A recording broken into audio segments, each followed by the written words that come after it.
구두 닦기 노인이 고개를 들자 값비싼 정장을 입은 옛 친구 회장이 서 있었습니다. 오랜만이군, 봉수야.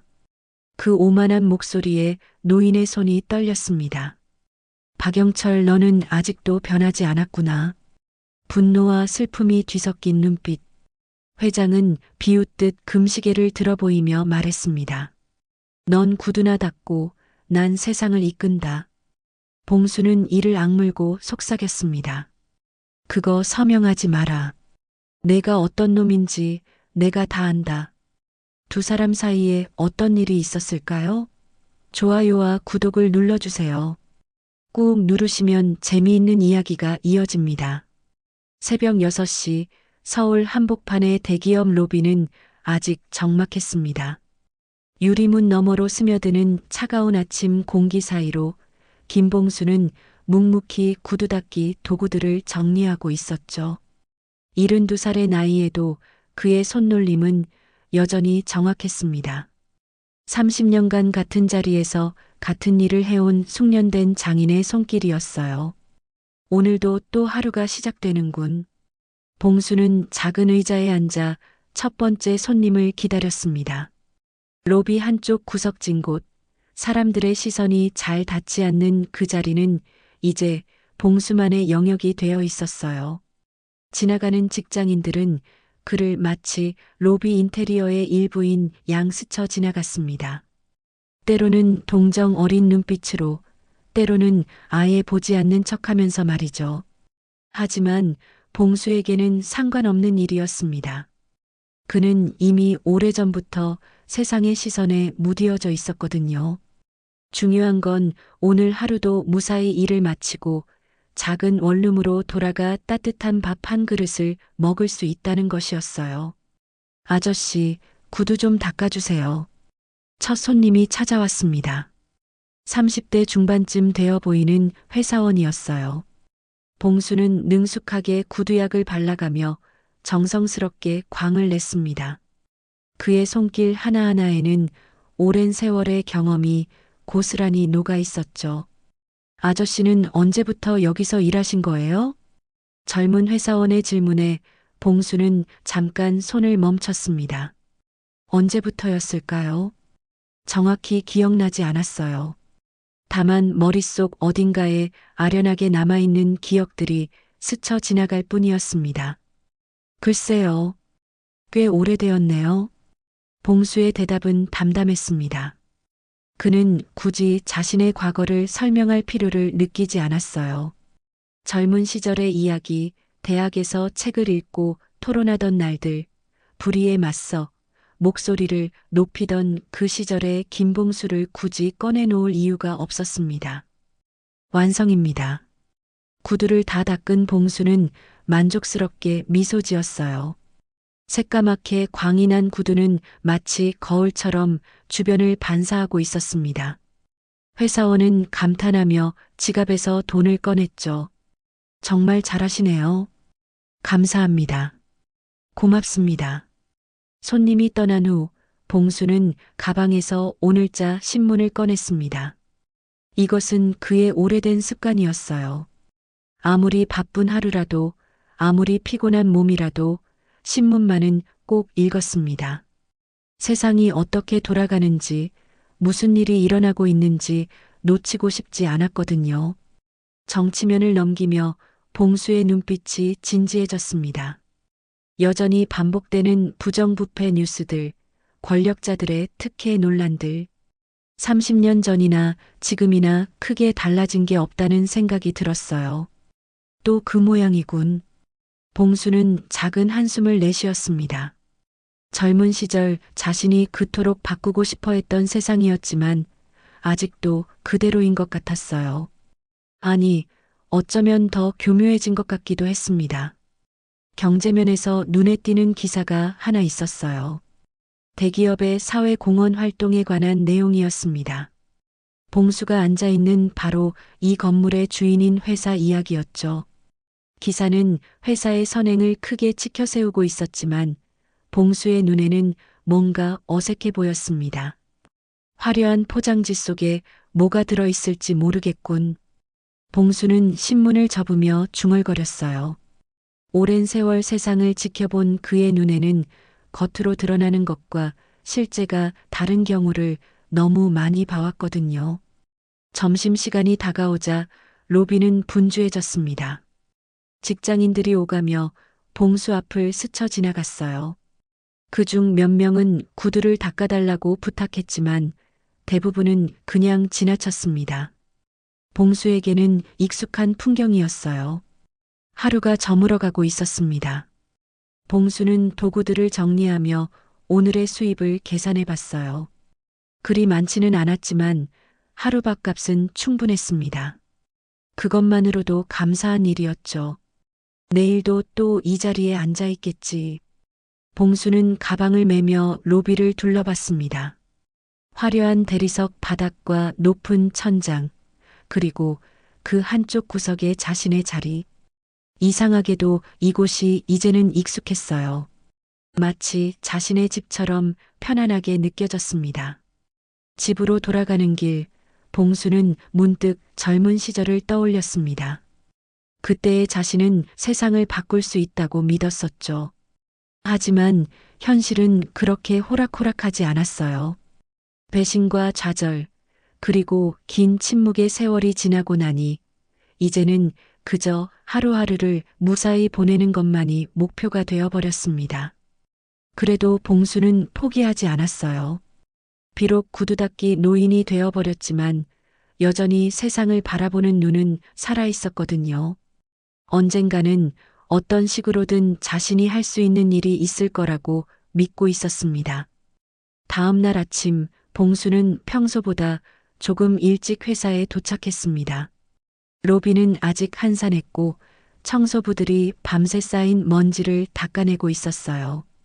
봉수는 늘 그랬듯 자신의 자리에 앉아 도구들을 정리했습니다. 봉수야, 일찍 왔네. 친숙한 목소리가 들려왔어요. 돌아보니 같은 나이 또래인 청소부 최영딸이 걸레를 들고 다가오고 있었습니다. 영딸은 봉수와 함께 이 건물에서 오래 일해온 동료였어요. 둘 다 이른을 넘긴 나이에도 생계를 위해 매일 이곳으로 출근해야 하는 처지였죠. 어제 잠을 못 잤어. 그냥 일찍 나왔지. 봉수의 대답에 영딸은 이해한다는 듯 고개를 끄덕였습니다. 나이 들수록 잠이 줄어든다는 건 둘 다 겪고 있는 일이었거든요. 영딸은 봉수 옆에 잠깐 앉아 쉬었어요. 요즘 일이 많아서 힘들어. 어제는 임원 회의실까지 청소해야 했다고. 임원 회의실? 거긴 보통 때는 안 들어가잖아. 그러게. 갑자기 중요한 회의가 있다면서 특별 청소를 하라더라고. 서류들이 온 테이블에 널려 있어서 정리하느라 고생했어. 영딸은 피곤한 표정으로 머리를 극적였어요. 봉수는 그런 영딸을 보며 안쓰러운 마음이 들었습니다. 둘 다 이 나이에 이런 힘든 일을 해야 한다는 게 서글펐어요. 그나저나 이거 좀 봐봐. 영딸은 주머니에서 구겨진 종이 한 장을 꺼냈습니다. 어제 청소하다가 바닥에 떨어진 걸 주웠는데 뭔지 모르겠어. 중요한 것 같아서 버리지 못하겠더라고. 봉수는 별 생각 없이 그 종이를 받아들었어요. 하지만 첫 줄을 읽는 순간 그의 얼굴이 굳어졌습니다. 손이 미세하게 떨리기 시작했죠. 이게 뭐야? 종이에는 토지 매각 계약서 초안이라는 제목이 적혀 있었습니다. 그 아래로는 복잡한 법률 용어들과 조항들이 빽빽하게 나열되어 있었어요. 하지만 봉수의 눈에는 그 모든 것들이 낯익어 보였습니다. 30년 전 자신이 대학생이던 시절에 목격했던 바로 그 문서 형식이었거든요. 당시 봉수는 학생회 활동을 하면서 부당한 토지 강제 매각 사건을 조사한 적이 있었습니다. 그때 봤던 계약서와 이 문서의 구조가 놀랍도록 비슷했어요. 영달아, 이거 어느 회의실에서 주웠다고? 응? 아, 12층 대회의실이야. 왜 그래? 뭔가 아는 거야? 봉수는 대답하지 않고 문서를 다시 자세히 들여다봤습니다. 노인복지시설 부지, 강제 이주, 보상금 최소화 같은 단어들이 눈에 띄었어요. 그리고 문서 한쪽 구석에는 작은 글씨로 총 대상 인원 약 3,200명이라고 적혀 있었습니다. 이거 아직도 같은 수법이야? 봉수의 중얼거림에 영딸은 의아해했어요. 뭔 소리야? 무슨 수법? 아니야, 그냥 혼잣말이었어. 봉수는 애써 태어난 척했지만 가슴 깊은 곳에서 오래 묻어둔 분노가 피어오르고 있었습니다. 30년 전 자신이 막으려 했던 그 부정한 거래들이 아직도 더 교묘한 방식으로 계속되고 있다는 생각이 들었거든요. 영달아, 이 종이 내가 좀 가져도 될까? 응, 그래도 돼. 어차피 버려진 거니까. 그런데 왜? 그냥 궁금해서. 봉수는 종이를 조심스럽게 접어서 주머니에 넣었습니다. 영달은 여전히 의아한 표정이었지만 더 묻지는 않았어요. 곧 첫 출근 시간이 다가와서 각자의 일터로 돌아가야 했거든요. 그럼 나는 청소마저 하러 가야겠어. 오늘도 하루 종일 바쁠 거야. 영달이 떠난 후 봉수는 혼자 앉아 생각에 잠겼습니다. 주머니 속 종이가 무겁게 느껴졌어요. 그 안에 담긴 내용이 진짜라면 수천 명의 노인들이 보금자리를 잃게 될 상황이었습니다. 설마 아직도 이런 일이? 봉수는 30년 전을 떠올렸어요. 그때도 비슷한 문서를 봤을 때의 충격을 잊을 수 없었습니다. 권력자들이 서민들의 터전을 빼앗아 자신들의 이익을 챙기는 모습을 직접 목격했을 때의 분노 말이죠. 하지만 당시 봉수는 그 진실을 폭로하려다가 오히려 큰 시련을 겪었어요. 투옥과 배신, 그리고 모든 것을 잃고 거리로 내몰린 아픈 기억들이 되살아났습니다. 첫 손님이 찾아왔습니다. 봉수는 평소처럼 구두를 닦아주었지만 마음은 계속 주머니 속 문서에 가 있었어요. 일하는 내내 그 종이가 신경 쓰였습니다. 점심시간이 되자 봉수는 한적한 곳을 찾아 문서를 다시 꺼냈어요. 더 자세히 읽어보니 상황이 심각했습니다. 서울 외곽의 대형 노인복지단지를 강제로 매각해서 상업시설로 바꾸려는 계획이었거든요. 이런 일이 또 일어나서는 안 되는데. 봉수의 목소리에는 간절함이 담겨 있었습니다. 젊은 시절 못다한 의로운 일을 지금이라도 해야 한다는 생각이 들었어요. 비록 이른이 넘은 구두닦이 노인이지만 이런 부정을 그냥 넘어갈 수는 없었습니다. 하지만 동시에 두려움도 밀려왔어요. 30년 전의 악몽이 다시 반복될까봐 걱정됐거든요. 이미 한 번 모든 것을 잃어본 봉수에게는 또 다른 시련을 감당할 힘이 있을지 확신이 서지 않았습니다. 그래도 누군가는 해야 할 일이야. 봉수는 문서를 다시 주머니에 넣으며 결심을 굳혔어요. 어떤 일이 일어날지는 모르지만 적어도 이 부정한 계획을 그냥 두고 볼 수는 없었습니다. 며칠이 지나도 봉수는 그 문서를 잊을 수 없었습니다. 매일 아침 일어나면 가장 먼저 떠오르는 게 그 종이었어요. 구두를 닦으면서도 신문을 읽으면서도 계속 머릿속을 맴돌았습니다. 이 일을 어떻게 해야 할까? 봉수는 고민에 빠져 있었어요. 혼자서는 할 수 있는 일이 별로 없었거든요. 그렇다고 아무것도 하지 않기에는 양심이 허락하지 않았습니다. 그런 어느 날 오후 로비에 웅성거리는 소리가 들려왔어요. 평소보다 분주한 분위기였습니다. 봉수가 고개를 들어보니 경호원들이 엘리베이터 앞에 서 있고 직원들이 긴장한 표정으로 움직이고 있었어요. 회장님이 오신다는군. 지나가던 직원의 말을 들은 봉수는 별 관심 없이 다시 일에 집중했습니다. 대기업 회장이야 가끔 본사에 오는 일이 있으니까요. 봉수 같은 사람에게는 그냥 스쳐 지나가는 일상의 한 장면일 뿐이었어요. 잠깐 후 로비 현관문이 열리며 정장을 입은 중년 남성이 들어왔습니다. 주변 사람들이 모두 고개를 숙여 인사했고 경호원들이 그를 에스코트했어요. 분명 회장인 것 같았습니다. 봉수는 평소처럼 자신의 일에만 신경 쓰고 있었는데 갑자기 그 남성이 봉수 쪽으로 걸어오기 시작했어요. 처음에는 우연히 지나가는 줄 알았지만 점점 가까워지더니 봉수 바로 앞에서 멈춰 섰습니다. 오랜만이군, 봉수야. 그 순간 봉수의 온몸이 얼어붙었어요. 그 목소리, 그 얼굴. 30년이라는 세월이 흘렀지만 절대 잊을 수 없는 사람이었습니다. 바로 박영철이었거든요. 봉수는 천천히 고개를 들어 영철을 바라봤습니다. 예전보다 살이 찌고 머리가 희끗해졌지만 여전히 그 오만한 눈빛은 그대로였어요.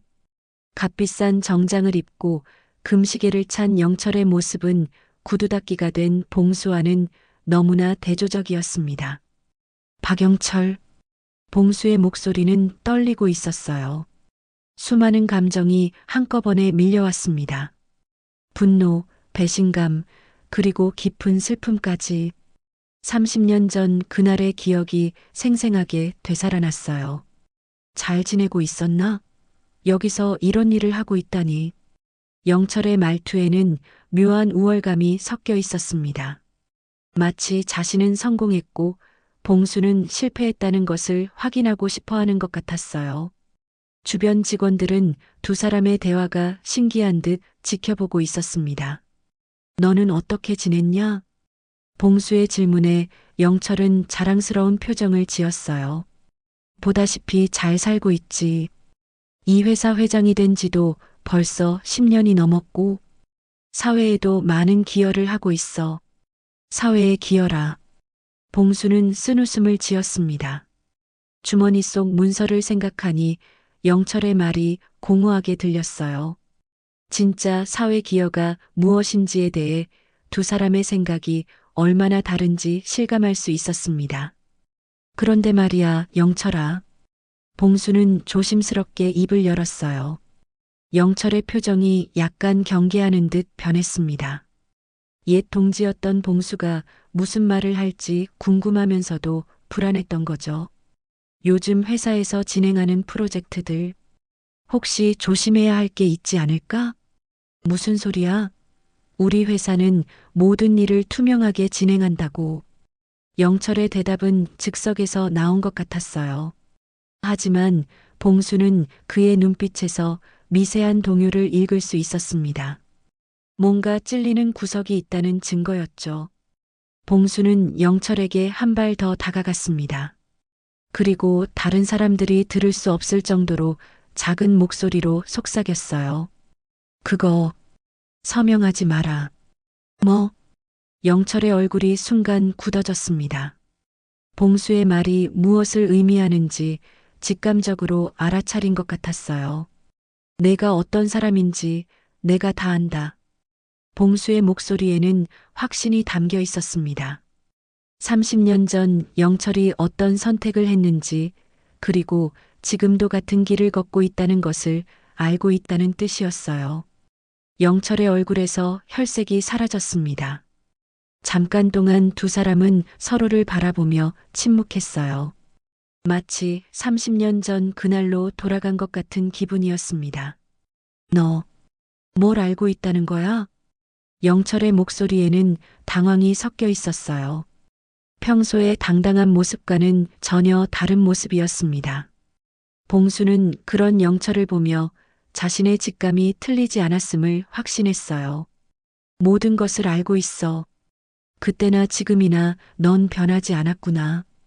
회장님, 회의 시간입니다. 그때 비서가 다가와서 영철에게 말했어요.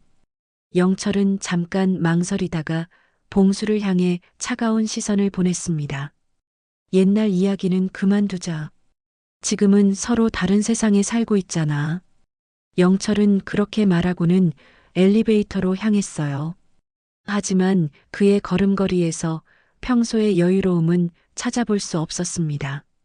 봉수의 말이 상당한 충격을 주었다는 것이 분명했어요. 봉수는 영철이 사라진 엘리베이터를 바라보며 깊은 한숨을 내쉬었습니다. 오랜 세월 만에 만난 옛 동지는 이제 완전히 다른 사람이 되어 있었어요. 아니, 어쩌면 원래부터 그런 사람이었는지도 모르겠다는 생각이 들었습니다. 결국 혼자서 해야 하는군. 봉수는 주머니 속 문서를 만지며 각오를 다졌어요. 영철과의 재회는 그에게 더 큰 확신을 주었습니다.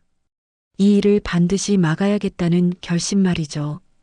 영철과의 재회 이후 며칠이 지났지만 봉수는 여전히 그날의 충격에서 벗어나지 못하고 있었습니다. 영철의 눈빛에서 봤던 그 순간적인 당황, 그리고 서둘러 자리를 떠나던 모습이 계속 머릿속을 맴돌았어요. 역시 뭔가 숨기고 있는 게 분명해. 봉수는 평소보다 일찍 출근해서 로비 한쪽에 앉아 생각에 잠겨 있었습니다. 영철의 반응을 보니 자신의 추측이 틀리지 않았다는 확신이 들었거든요. 하지만 그 다음에 무엇을 해야 할지는 막막했어요. 그런데 그날 오전 예상치 못한 일이 벌어졌습니다. 로비에 경비원 몇 명이 나타나더니 봉수에게 다가왔어요. 김봉수 씨죠? 잠깐 따라와 주시겠습니까? 무슨 일인가요? 봉수는 당황했지만 차분하게 물었습니다. 경비원의 표정이 심상치 않았거든요. 회사 측에서 면담을 요청했습니다. 봉수는 구두 닦기 도구들을 정리하고 경비원들을 따라갔어요. 엘리베이터를 타고 올라간 곳은 임원층이었습니다. 화려한 복도를 지나 한 회의실로 안내받았죠. 회의실 안에는 정장을 입은 중년 남성이 앉아 있었어요. 회사의 임원인 것 같았습니다. 봉수가 들어가자 그는 딱딱한 표정으로 말했어요. 앉으시죠, 김봉수 씨. 봉수는 의자에 앉으며 상황을 파악하려 했습니다. 분명 영철과 관련된 일일 거라는 생각이 들었거든요. 최근에 회장님과 사적인 대화를 나누셨다고 들었습니다. 그게 그냥 옛날 인사 정도였는데요. 옛날 인사치고는 회장님이 상당히 불쾌해 하시더군요. 혹시 무슨 부적절한 말씀을 하신 건 아닙니까? 임원의 말투에는 압박감이 담겨 있었어요. 봉수는 자신이 영철의 급소를 찔렀다는 것을 다시 한번 확인할 수 있었습니다. 부적절한 말이라니요. 그냥 옛 친구로서 걱정되는 마음에 한 말뿐입니다. 김봉수 씨, 솔직히 말씀하시죠. 회장님께 무슨 말을 하셨습니까? 임원은 계속 추궁했지만 봉수는 침묵을 지켰어요. 자신이 알고 있는 것을 여기서 말할 이유가 없었거든요. 알겠습니다. 그렇다면 다른 방법으로 접근해 보죠. 임원은 파일을 하나 꺼냈어요. 그 안에는 봉수의 과거 기록들이 들어 있었습니다. 김봉수 씨의 과거를 조사해 봤습니다. 학생운동으로 전과가 있고 사회적으로 문제를 일으킨 이력이 있더군요. 혹시 그런 과거 때문에 회장님께 무리한 요구를 하신 건 아닙니까? 봉수는 놀랐지만 표정을 감추려 했어요. 영철이 자신의 과거를 파헤치라고 지시했다는 뜻이었거든요. 과거는 과거일 뿐입니다. 지금은 그냥 구두 닦기로 살고 있을 뿐이에요. 그런데 왜 갑자기 회장님께 그런 이상한 말씀을 하셨을까요? 혹시 돈을 요구하려던 건 아닙니까? 임원의 말에 봉수는 화가 났어요. 자신을 돈에 눈이 먼 노인으로 몰아가려는 것이 분명했습니다.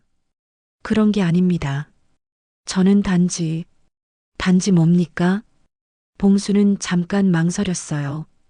여기서 문서 이야기를 꺼낼지 고민됐거든요. 하지만 아직 때가 아니라는 판단이 섰습니다. 옛 친구가 걱정되어서 한 말일 뿐입니다. 김봉수 씨, 현실을 인정하시기 바랍니다. 나이가 들면서 기억력이 흐려지고 때로는 없던 일을 있었던 것처럼 착각하는 경우가 있어요. 혹시 그런 증상이 있으신 건 아닙니까? 임원은 봉수를 치매 환자 취급하기 시작했어요. 이건 역시 영철의 짓이었을 가능성이 높았습니다. 제 정신은 멀쩡합니다. 그렇다면 더 이상 회장님께 접근하지 마시기 바랍니다. 만약 또 그런 일이 발생한다면 회사 출입을 금지시킬 수밖에 없습니다. 봉수는 분노가 치밀어 올랐지만 참았어요. 여기서 감정을 드러내면 상황만 더 악화될 것 같았거든요. 알겠습니다. 그리고 앞으로는 본인의 위치를 잊지 마시기 바랍니다. 구두 닦기는 구두 닦기답게 행동해야 합니다. 임원의 마지막 말은 봉수의 자존심에 깊은 상처를 줬어요. 하지만 봉수는 꾹 참고 자리에서 일어났습니다. 회의실을 나온 봉수는 경비원들에게 둘러싸여 로비로 내려왔어요. 마치 범죄자를 호송하는 것 같았습니다.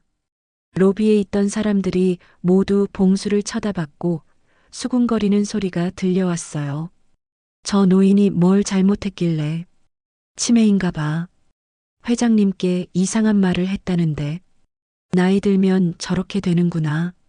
봉수는 그런 시선들을 견디며 자신의 자리로 돌아왔습니다. 하지만 마음은 무거웠어요. 영철이 자신을 얼마나 경계하고 있는지 실감할 수 있었거든요. 치매 노인의 망상이라. 봉수는 쓴웃음을 지었습니다. 영철이 자신을 무력화시키기 위해 사용한 수법이었어요. 아무도 치매 노인의 말을 진지하게 받아들이지 않을 테니까요. 하지만 봉수는 포기하지 않았습니다. 오히려 더 확신이 섰어요. 영철이 이렇게까지 나온다는 것은 정말로 숨길 게 많다는 증거였거든요. 그날 저녁 봉수는 집으로 돌아가서 오래된 박스를 꺼냈습니다. 그 안에는 30년 전의 자료들이 보관되어 있었어요. 신문 스크랩, 회의록, 그리고 당시 작성했던 노트들까지. 틀리지 않았어. 그때와 똑같은 수법이야. 봉수는 옛 자료들을 꼼꼼히 살펴봤습니다. 30년 전 영철이 어떤 식으로 배신했는지, 그리고 지금도 같은 방식을 사용하고 있다는 것을 확인할 수 있었어요. 이번에는 막아야 해. 반드시. 봉수의 눈빛에는 강한 의지가 담겨 있었습니다. 비록 모든 사람들이 자신을 치매 노인으로 여길지라도 진실만은 밝혀내고 말겠다는 결심이었어요. 그날 밤 봉수는 오래된 수첩을 뒤적이며 한 사람을 떠올렸습니다. 바로 이진호였어요. 30년 전 학생운동을 함께했던 후배로 지금은 작은 지역 신문사에서 기자로 일하고 있다는 소식을 들었거든요. 진호라면 혹시 도움이 될지도 모르겠어. 봉수는 오래된 전화번호부를 뒤져서 이진호의 연락처를 찾았습니다. 몇 번의 시행착오 끝에 드디어 연결됐어요. 여보세요? 진호야, 나 김봉수야. 전화 너머로 잠깐의 침묵이 흘렀습니다. 이진호는 놀란 것 같았어요. 선배님? 정말 선배님이세요? 와, 정말 오랜만이네요. 그래, 오랜만이다. 갑자기 전화해서 미안해. 아니에요, 반가워요. 그런데 어떻게 제 번호를. 여기저기 수소문해서 겨우 찾았어. 진호야, 혹시 시간 되면 만날 수 있을까? 이진호는 잠깐 망설이더니 대답했어요. 물론이죠. 언제든 좋아요. 그런데 무슨 일이신가요? 전화로는 말하기 어려운 일이야. 내일 저녁에 만날 수 있을까? 다음 날 저녁 봉수는 작은 찻집에서 이진호를 기다렸습니다. 30년 만의 재회라 긴장됐어요. 과연 진호가 자신의 말을 믿어줄지 확신이 서지 않았거든요. 문이 열리며 중년 남성이 들어왔습니다. 머리가 많이 빠지고 살이 쪘지만 여전히 진호의 모습을 알아볼 수 있었어요. 선배님, 이진호는 봉수를 보자마자 달려와서 악수를 청했습니다. 그의 얼굴에는 진심 어린 반가움이 담겨 있었어요. 진호야, 정말 오랜만이다. 많이 늙었구나. 선배님도 많이 변하셨어요.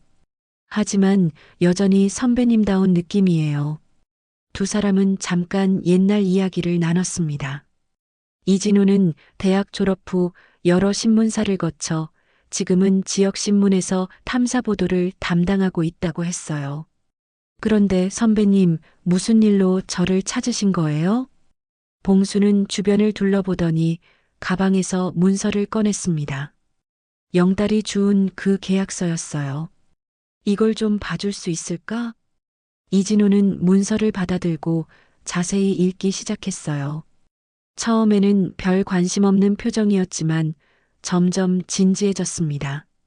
이게 어디서 나온 건가요? 우연히 손에 들어왔어. 내가 일하는 회사 건물에서 말이야. 혹시 선배님이 일하신다는 곳이 대한종합건설이야. 이진호의 얼굴이 굳어졌어요. 대한종합건설은 지역에서 꽤 유명한 대기업이었거든요. 선배님, 이 문서가 진짜라면 이건 단순한 계약서가 아니에요. 그래, 나도 그렇게 생각해. 이진우는 문서를 다시 한번 꼼꼼히 살펴봤습니다. 기자로서의 직감이 발동하고 있었어요. 여기 보세요. 노인복지시설 부지를 강제 매각한다고 되어 있는데 보상금이 터무니없이 낮아요.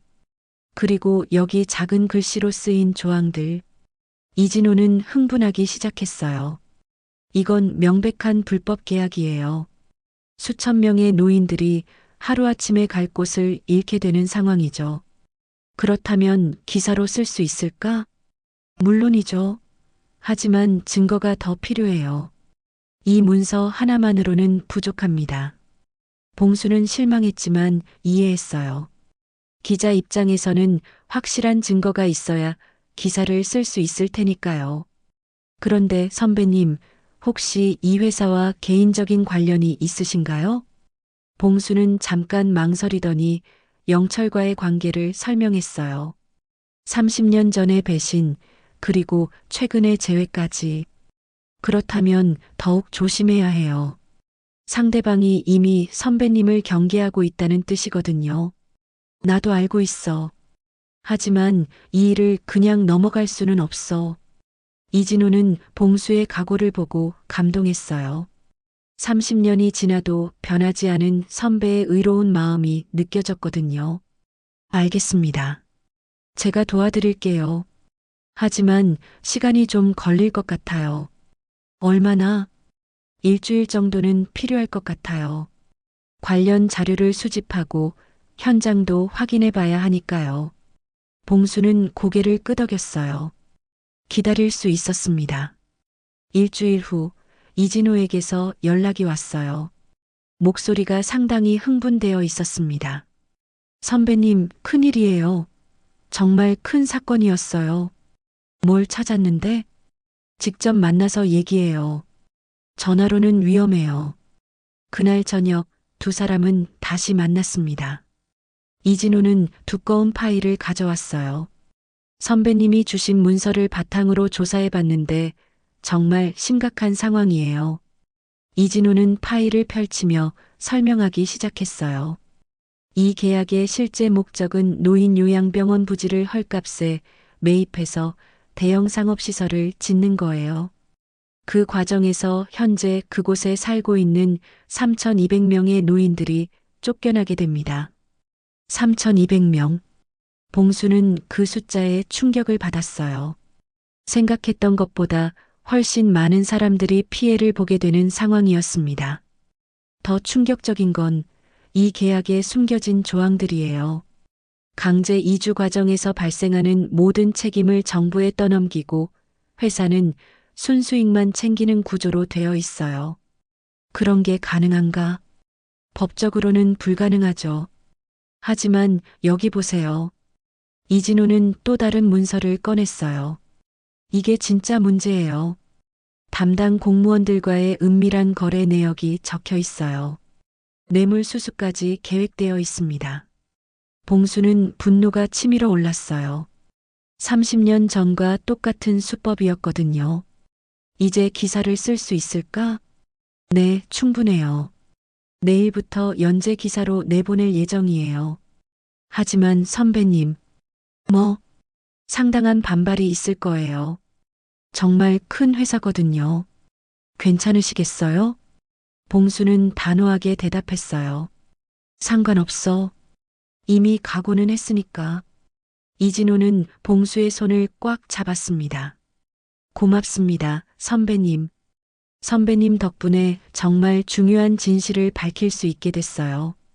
고마워할 건 내가 해야지. 내가 없었다면 불가능했을 일이야.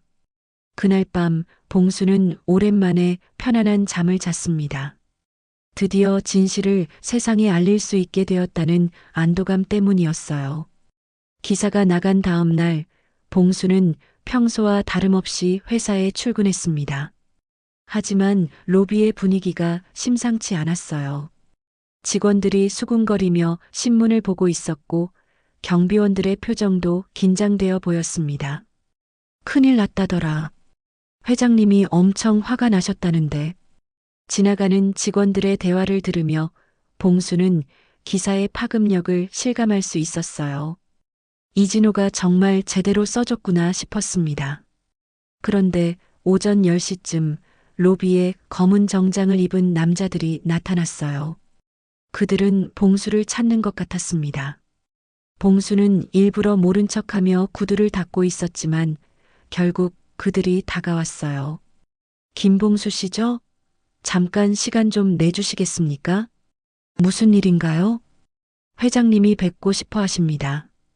봉수는 예상했던 일이라 놀라지 않았어요. 오히려 이런 반응이 나올 줄 알고 있었거든요. 지금 일하는 중인데 일은 나중에 하셔도 됩니다. 지금 당장 올라와 주세요. 봉수는 할 수 없이 따라갔습니다. 엘리베이터를 타고 최고층으로 올라가니 화려한 회장실이 나타났어요. 넓은 창으로 서울 시내가 한눈에 내려다 보이는 곳이었습니다. 들어와. 익숙한 목소리가 들려왔어요. 봉수가 문을 열고 들어가니 영철이 거대한 책상 뒤에 앉아 있었습니다. 그의 얼굴에는 분노가 가득했어요. 앉아. 영철의 말투는 차가웠습니다. 봉수는 의자에 앉으며 영철을 바라봤어요. 30년 만에 다시 마주 앉게 된 두 사람의 시간이 흘렀습니다. 내가 한 짓인가?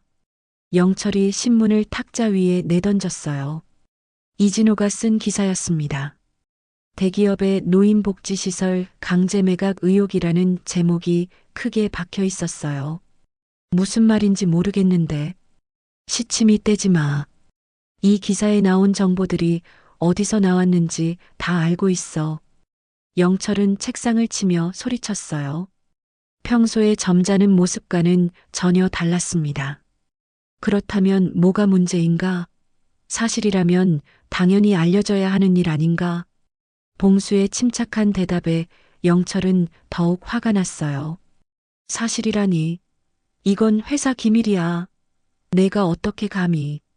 기밀이라고 해서 부정한 일이 정당화되는 건 아니지. 부정한 일이라고? 우리는 모든 걸 법적 절차에 따라 진행하고 있어. 영철의 변명에 봉수는 쓴웃음을 지었어요. 법적 절차? 뇌물을 주고받는 것도 법적 절차인가? 그런 건 없어. 순전히 추측일 뿐이야. 하지만 영철의 목소리에는 동요가 섞여 있었어요. 봉수는 그것을 놓치지 않았습니다. 영철아, 우리가 언제부터 이렇게 되었을까? 봉수의 말투가 갑자기 부드러워졌어요. 영철은 잠깐 말을 멈췄습니다. 30년 전 우리는 같은 꿈을 꾸었잖아. 정의로운 세상, 모든 사람이 평등한 사회. 그건 어린 시절의 이상이었어. 현실은 달라. 현실이 달라서 포기해야 하는 건가? 그래서 내가 그때 나를 배신한 건가? 영철의 얼굴이 굳어졌어요. 30년 전의 그날 자신이 한 선택에 대한 이야기였거든요. 배신이라니. 나는 살아남기 위해 선택한 거야. 너처럼 고집부리다가 인생을 망치고 싶지 않았어. 그래서 지금의 자리에 올랐구나. 다른 사람들을 밟고 올라서서. 영철은 자리에서 일어나 창가로 갔어요. 서울 시내를 내려다보며 말했습니다. 봉수야, 현실을 봐. 내가 지금 뭐야? 70이 넘어서 구두나 닦는 늙은이잖아. 나는 이 회사를 이끌고 수많은 사람들에게 일자리를 제공하고 있어. 그 일자리가 다른 사람들의 희생 위에 만들어진 거라면? 희생? 이건 발전이야. 낡은 복지시설을 현대적인 상업시설로 바꾸는 거라고. 영철은 다시 봉수에게 다가왔어요. 그의 눈빛에는 오만함이 가득했습니다. 봉수야, 마지막으로 제안할게. 넌 평생 바닥 인생이었잖아. 지금이라도 조용히 살면 은퇴 자금 정도는 챙겨주지. 얼마면 돼? 10억? 20억? 영철은 마치 자신이 대단한 호의를 베푸는 것처럼 말했어요. 하지만 봉수는 고개를 저었습니다. 돈으로 모든 걸 해결할 수 있다고 생각하는구나. 그럼 뭘 원하는데? 명예, 그것도 줄 수 있어. 회사 고문이라도 해줄까? 봉수는 천천히 일어났어요. 그리고 영철을 똑바로 바라보며 말했습니다. 영철아, 너는 정말 변했구나. 아니, 어쩌면 원래부터 그런 사람이었는지도 모르겠어.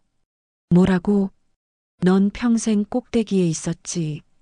하지만 꼭대기에서 떨어질 때는 더 아프다는 걸 잊지 마라. 봉수의 말에 영철의 얼굴이 창백해졌어요. 마치 무슨 저주라도 받은 것 같은 표정이었습니다. 협박하는 거야? 협박이 아니야. 충고지. 아직 늦지 않았어. 이 계획을 중단해. 절대 안 돼. 이미 너무 많이 진행된 일이야. 영철은 다시 흥분하기 시작했어요. 그리고 내가 뭘 할 수 있다고 생각해? 신문 기사 하나로 뭐가 바뀔 거라고? 모르지. 하지만 적어도 시작은 했잖아. 봉수는 문 쪽으로 걸어갔어요. 더 이상 할 말이 없었거든요. 봉수야. 영철이 뒤에서 소리쳤어요. 이번이 마지막 경고야. 더 이상 방해하면 가만두지 않을 거야. 봉수는 돌아보지 않고 말했어요. 나도 마지막으로 말할게. 이 일은 절대 성공하지 못할 거야. 문이 닫히고 회장실에는 영철만 남았어요. 그는 창가에 서서 멍하니 밖을 바라봤습니다. 봉수의 마지막 말이 계속 귓가에 맴돌았어요. 한편 봉수는 엘리베이터 안에서 깊은 한숨을 내쉬었습니다. 영철과의 대화는 예상했던 것보다 더 힘들었어요. 한때 함께 꿈을 꾸었던 친구가 이렇게 변해버린 현실이 슬펐습니다. 하지만 포기할 생각은 없었어요. 오히려 더 확신이 섰습니다. 영철의 반응을 보니 자신들이 올바른 길을 가고 있다는 것을 알 수 있었거든요. 이제 정말 시작이군. 봉수는 로비로 내려가며 다음 단계를 준비했습니다. 영철과의 전면전이 시작된 것이었어요.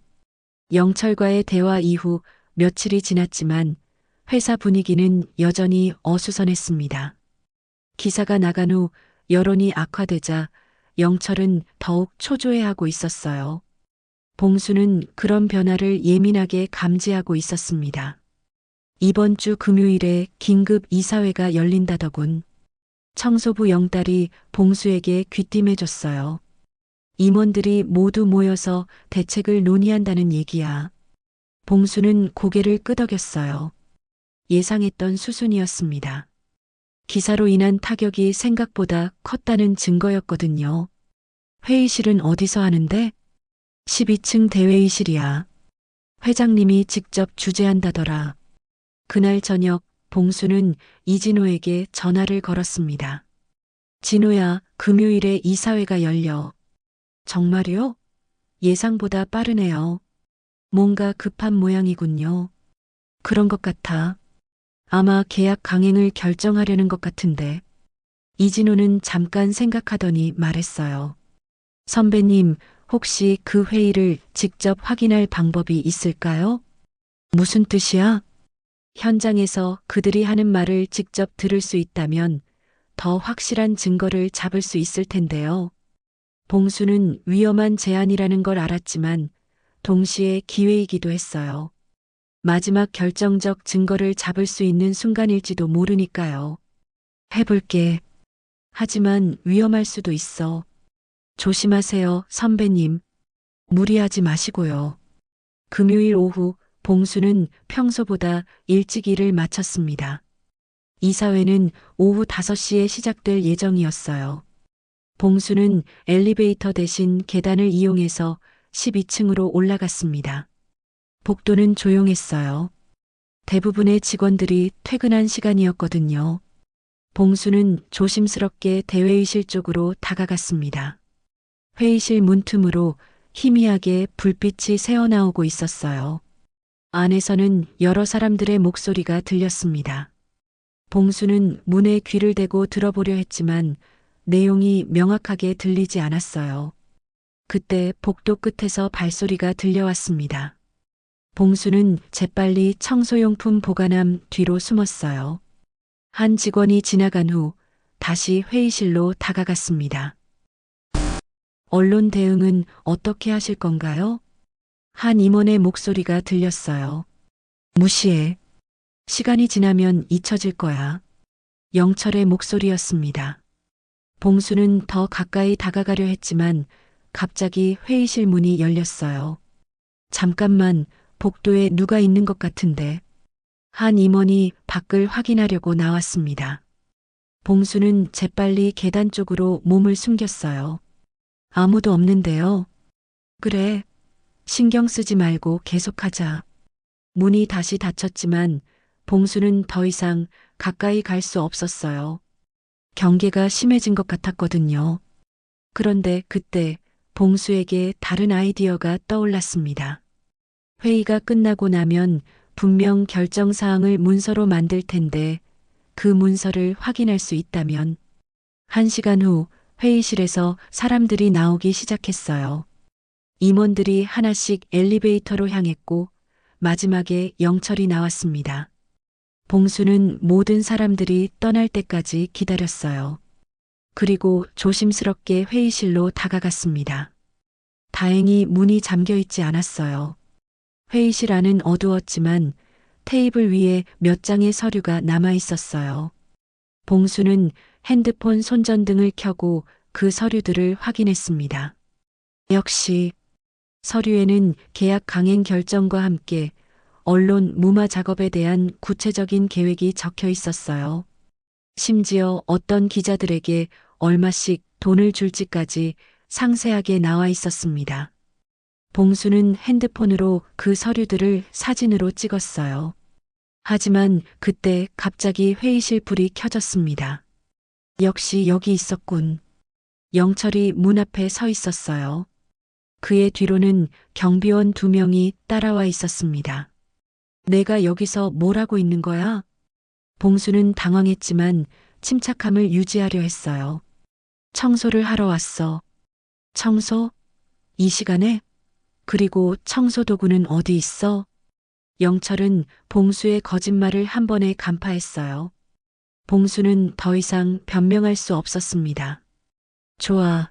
그럼 솔직히 말해보자. 봉수는 당당하게 영철을 바라봤어요. 내들이 뭘 결정했는지 확인하러 왔어. 확인했나? 충분히. 영철의 얼굴이 일그러졌어요. 내 핸드폰을 내놔. 싫어.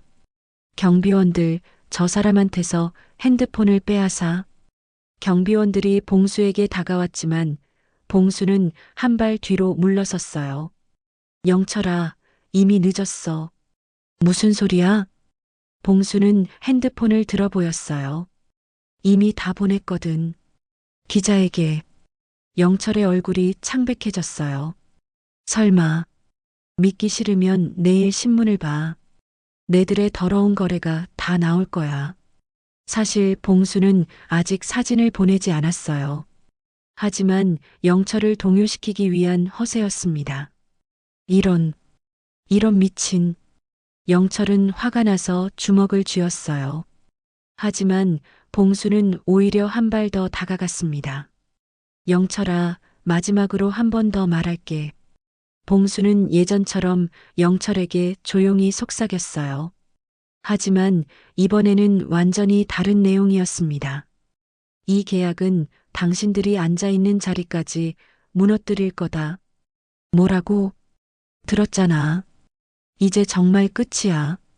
그 순간 회의실 밖에서 웅성거리는 소리가 들려왔어요.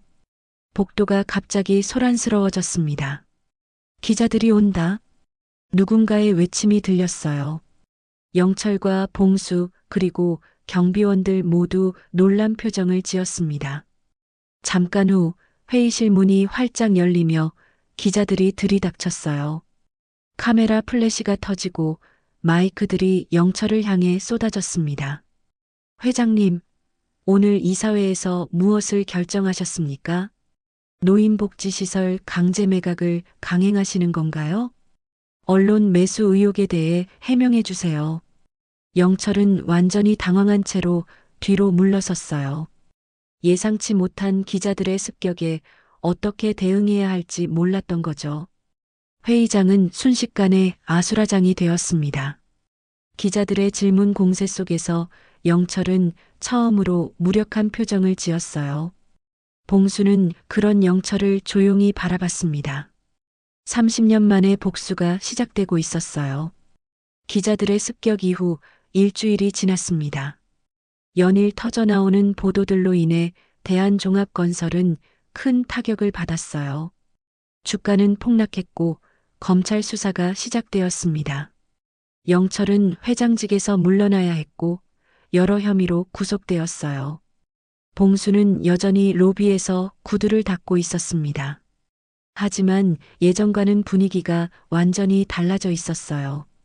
지나가는 사람들이 봉수를 보는 시선이 변했거든요.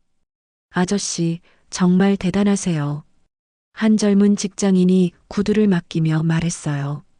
뉴스에서 봤어요. 아저씨가 이 모든 일을 밝혀내신 거라면서요? 봉수는 겸손하게 미소 지었습니다.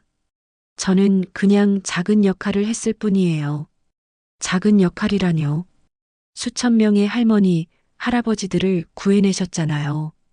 실제로 노인복지시설 강제 매각 계획은 완전히 무산되었어요. 오히려 정부에서 해당 시설에 대한 지원을 늘리기로 발표했습니다. 봉수가 지켜내고 싶었던 그 모든 것들이 안전해진 거죠. 완성입니다. 봉수는 정성스럽게 닦은 구두를 내밀었어요. 젊은 직장인은 감사하다며 평소보다 많은 돈을 주고 갔습니다. 점심시간이 되자 예상치 못한 손님이 찾아왔어요. 바로 이진호였습니다. 선배님, 이진호는 환한 얼굴로 봉수에게 다가왔어요. 어떠세요? 요즘 유명인이 되셨던데요. 유명인이라니 그런 건 아니지. 아니에요. 정말 대단한 일을 해내셨어요. 덕분에 저도 큰 상을 받았답니다. 이진호가 손에 든 봉투를 봉수에게 내밀었어요. 이거 선배님 몫이에요. 뭔데? 탐사보도상 상금이에요. 선배님이 없었다면 불가능했을 일이니까 당연히 나눠 가져야죠. 봉수는 고개를 저었어요. 내가 가져. 나는 돈 때문에 한 일이 아니야.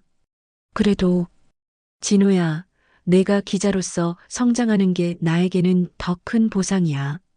이진호는 감동한 표정으로 봉수를 바라봤어요. 30년이 지나도 변하지 않은 선배의 마음이 느껴졌거든요. 그런데 선배님, 박영철 회장은 어떻게 되었나요? 봉수의 표정이 잠깐 어두워졌어요. 구속되었지. 횡령, 배임, 뇌물공여. 여러 혐의로. 당연한 결과죠. 그런데 선배님은 어떠세요? 복수를 하신 기분이 어떠신지. 봉수는 잠깐 생각했어요. 정말로 복수를 한 걸까요? 아니면 단순히 정의를 실현한 걸까요? 복수라기보다는 빚을 갚은 기분이야. 빚이요?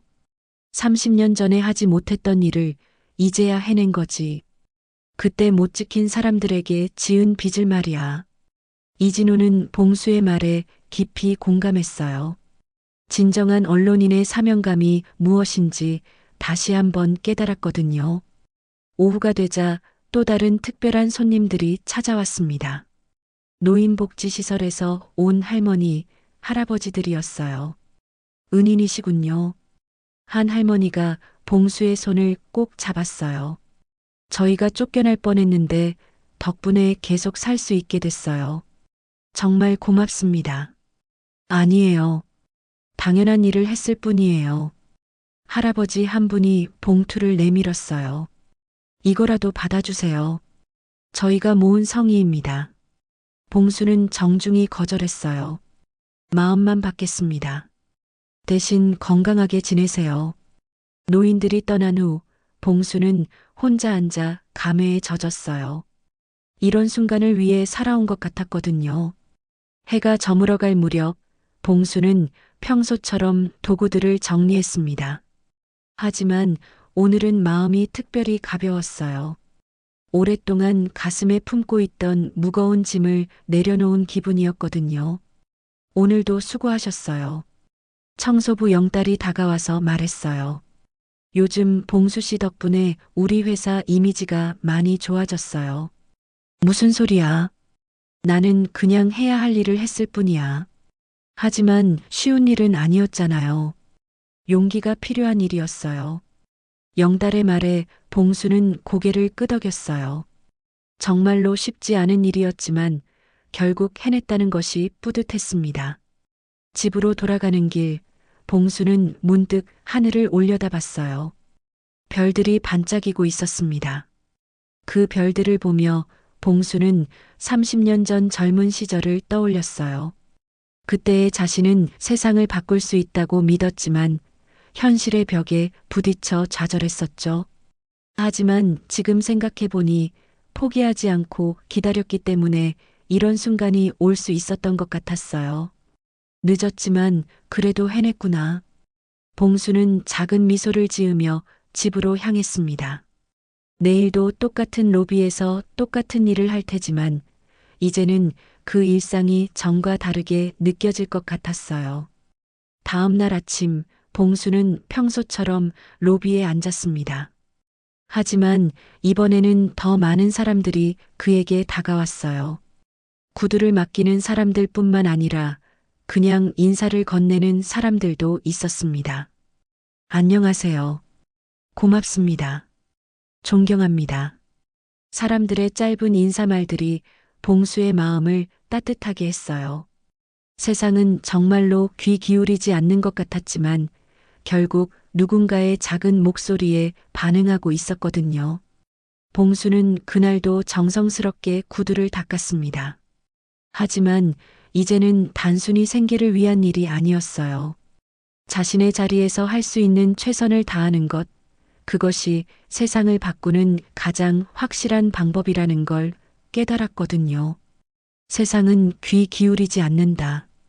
봉수의 목소리가 로비에 조용히 울려 퍼졌어요. 하지만 누군가의 작은 목소리가 결국 세상을 바꾼다. 그의 주름진 얼굴에는 깊은 만족감이 스며 있었습니다. 72살의 구두닦이 노인이 해낸 기적, 그 작은 속삭임이 만들어낸 큰 변화를 생각하며 봉수는 오늘도 새로운 하루를 시작했습니다. 로비를 지나가는 사람들은 이제 봉수를 그냥 구두닦이 노인으로만 보지 않았어요. 세상을 바꾼 한 사람의 영웅으로 기억하게 될 것이었습니다. 그리고 그의 이야기는 앞으로도 오랫동안 사람들의 마음에 울림으로 남을 것이었어요.